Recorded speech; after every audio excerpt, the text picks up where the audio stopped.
Hi dear friends and subscribers, welcome to the Cricket Happening Show this morning with your host Ram. Well, in this part of the cricket show, what your host Ram is going to look at the fifth one-day international match between Australia and West Indies, where Australia made a clean sweep of the series, taking it 5-0. And also, the Indian team has been announced. As you know, Australia is going to tour India, and the Indian team has been announced. I will have a brief look at it and just review the team. So basically what I'm going to do, as far as the fifth one-day international is concerned, you can't expect much details from me. I'm not going to get into the nitty-gritties. I'm just going to cover it in brief. But well, let's look at the match, how it all panned out here at the MCG. Well, it was the fifth one-day international. Well, West Indies had to actually get a win to get a consolation to prevent the clean sweep. But well, West Indies couldn't do that. Once again, it was a very close match. If you see the margin, West Indies were defeated by 17 runs. Australia put up 274 for 5 of their 50 overs. West Indies replied with 257, and Australia won the match here at the Melbourne Cricket Ground by 17 runs, thus taking the series, making a clean sweep of the series by 5-0. So West Indies were totally outplayed here in this particular series. Now, what I would like to really touch upon is if you look at the innings, Australia, as I said, won the toss and they elected to bat. They made 274. The feature being, in fact, West Indies had the match under control. If you look at it, at one stage, Australia were under real trouble at 82 for 4, and after that, Adam Voges, who after 6 years making a return to the Australian team, played superbly. In fact, he was the shining light in this Australian innings with 112 of 106 deliveries, 10 fours and 2 sixes. And one of the shots that he played was a real gem, I would say, the 6 that he hit. As you know, Adam Voges has been knocking on international cricket, but because of the tough competition prevailing, and one good thing, the tough competition prevailing in Australian cricket, that's the precise reason he couldn't even penetrate.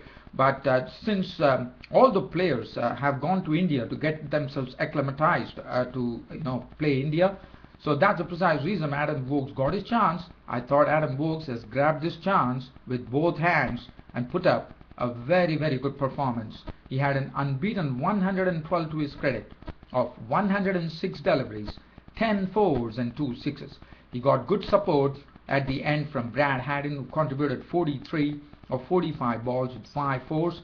Faulkner once again impressed with the bat, making an unbeaten 31 of 25 balls with 2 fours. He was along with Adam Voges there to take this Australian score to 274 for 5. Eventually, Australia had a winning score on the board. Well, as far as just talking about the match, Australia didn't have a good start. They lost Shane Watson of the very first ball bowled by Tino Best.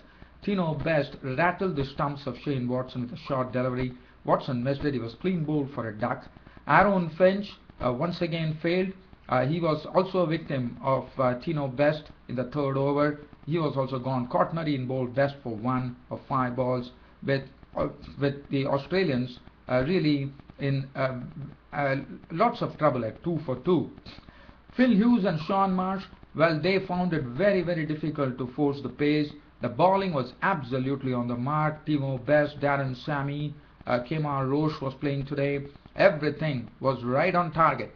And Phil Hughes and Sean Marsh were not able to get the ball off the square. So if you look at the score, they were 82 for 4. So after Best gave the early breakthroughs, it was a sort of a consolidation phase for the Australian batsmen. Phil Hughes and Sean Marsh then stitched together a partnership to take the score on to 63. So that was a 61-run partnership. Phil Hughes played some very good strokes in his knock of 29 of 61 balls with 4 fours, becoming a victim of Dwayne Bravo. He was gone for 29. Sean Marsh also played some attractive strokes in his knock of 40 of 58 balls with 4 fours. He was caught behind the bowling of Dwayne Bravo, and that made the score 82 for 4. But after that, Adam Voges, in the company of Brad Haddin and James Faulkner, took the Australian score I mean, one could have never expected 82 for 4. Adam Voges was a new commodity for the Australians, but Adam Voges, tremendous. He played a tremendous innings there to an unbeaten 112. He was the man of the match for sure because that's that's the precise reason Australia won. Because if you see the target, the difference was just 17 runs for West Indies. So Adam Voges was named man of the match. He was a splendid innings from Adam Voges, not out 112 of 106 balls with 10 fours and 2 sixes. Bowling figures, Tino Best, barring the breakthroughs that he provided, I thought he leaked a lot of runs. 10 overs, 1 maiden, 71 runs and 2 wickets. Darren Sammy, 10 overs, 1 maiden, none for 37, absolutely on the money. He was bowling in that phase when Tino Best had given the breakthrough. Phil Hughes and Sean Marsh were in the middle, and they had to really grind the attack, and Darren Sammy is absolutely on the money. Kemar Roche, I thought, even though if his figures don't really reflect it, 1 for 52, I thought Kemar Roche was bowling in the right areas. He was skipping the batsman quite. 10 overs, 52 runs and 1 wicket. Sunil Narine, as usual in this series, even though West Indies lost 5-0, I think the best thing to come for the West Indies was Sunil Narine's bowling. From the bowling department, Sunil Narine was absolutely superb, keeping the ball up to the batsman, and it was today. I thought it was a much better performance from Sunil Narine. He has been doing very well in the past 4 one-day internationals, but today he's shown himself in a superb manner. If a bowler gives away only 27 runs in a score of 274, you can just imagine what a superb bowler he is. Well, we all know he's a superb bowler, but I'm sure Sunil Narine would be pretty happy with this performance. 10 overs, 1 maiden, none for 27. Darren Bravo was the man who was the most costliest. 8 overs costing him 62 runs with 2 wickets to his name. Kieron Pollard bowled 2 overs for 15 runs. As I said, 274 was on the board for the Australians, and as far as West Indies were concerned, they didn't have a good start either. Kieron Powell was snapped up by Finch with the bowling of Johnson for 2, but after that, it was a partnership which blossomed between Johnson and Charles. Now, as you know, Chris Gayle was injured, Johnson and Charles came into the team.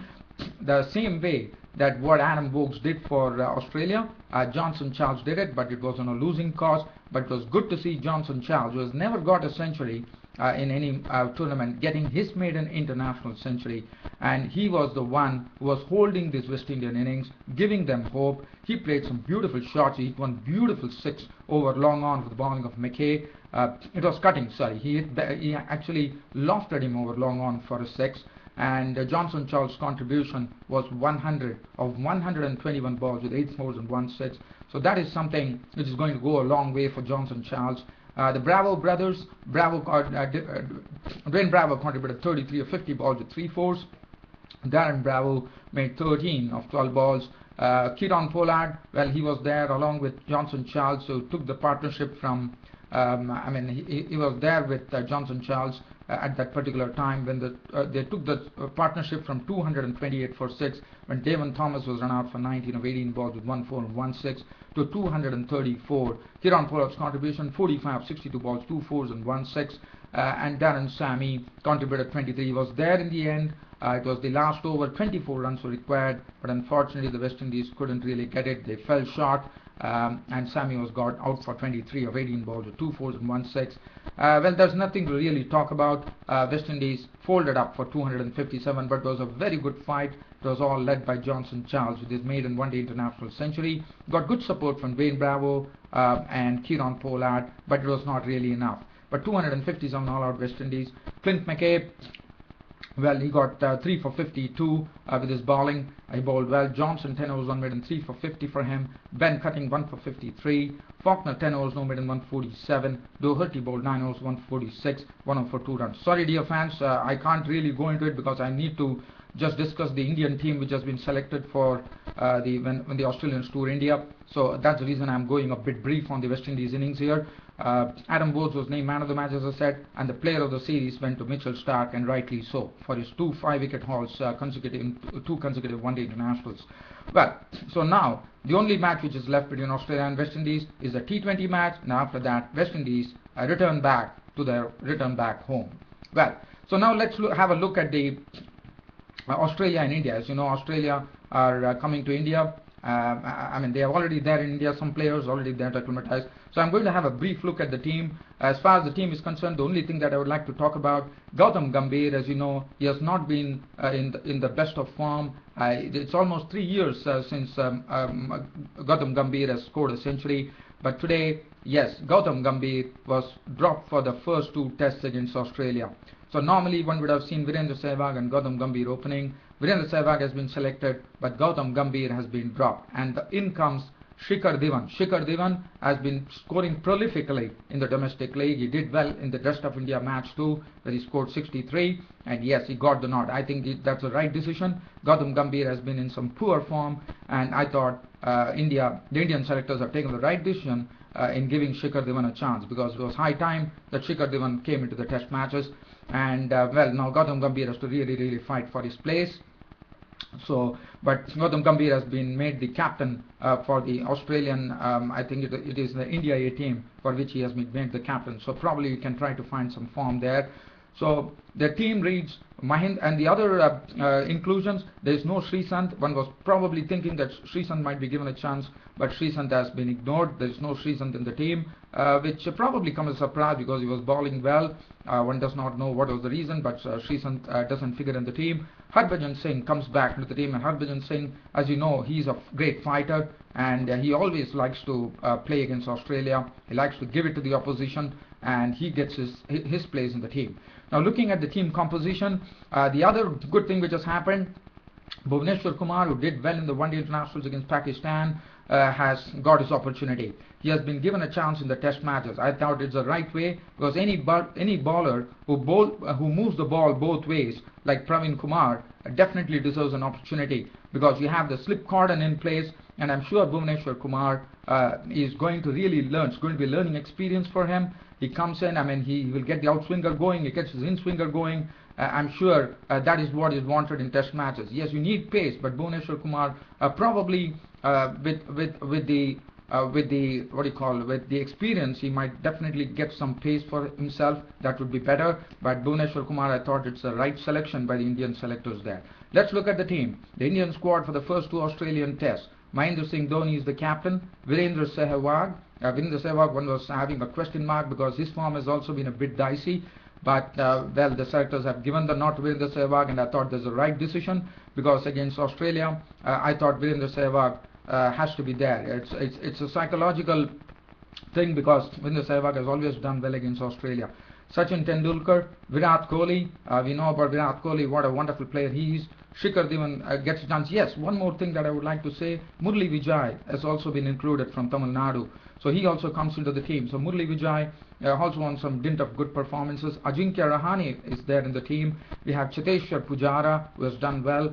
Ravindra Jadeja also finds a place in the team. Harbhajan Singh, Ishan Sharma, Bhuvneshwar Kumar, Ravichandran Ashwin, Pragyan Oja, and Ashok Binda is there. So basically, the team composition looks pretty well. As you know, Parvinder Ravana didn't do well against England, so he has been dropped, and Bhuvneshwar Kumar has been given the chance. I thought that's the right decision, right way to go, because as I said, Bhuvneshwar Kumar, a person who moves the ball both ways with a little bit of pace, I think I'm very happy to see that Bhuvneshwar Kumar has been given an early opportunity by the Indian selectors for the first 2 Australian tests. Now, dear fans, friends and subscribers, I don't have anything else to share. Hope you all liked my YouTube broadcast as usual. Thanks for your company. Thanks for watching the Cricket Happening show.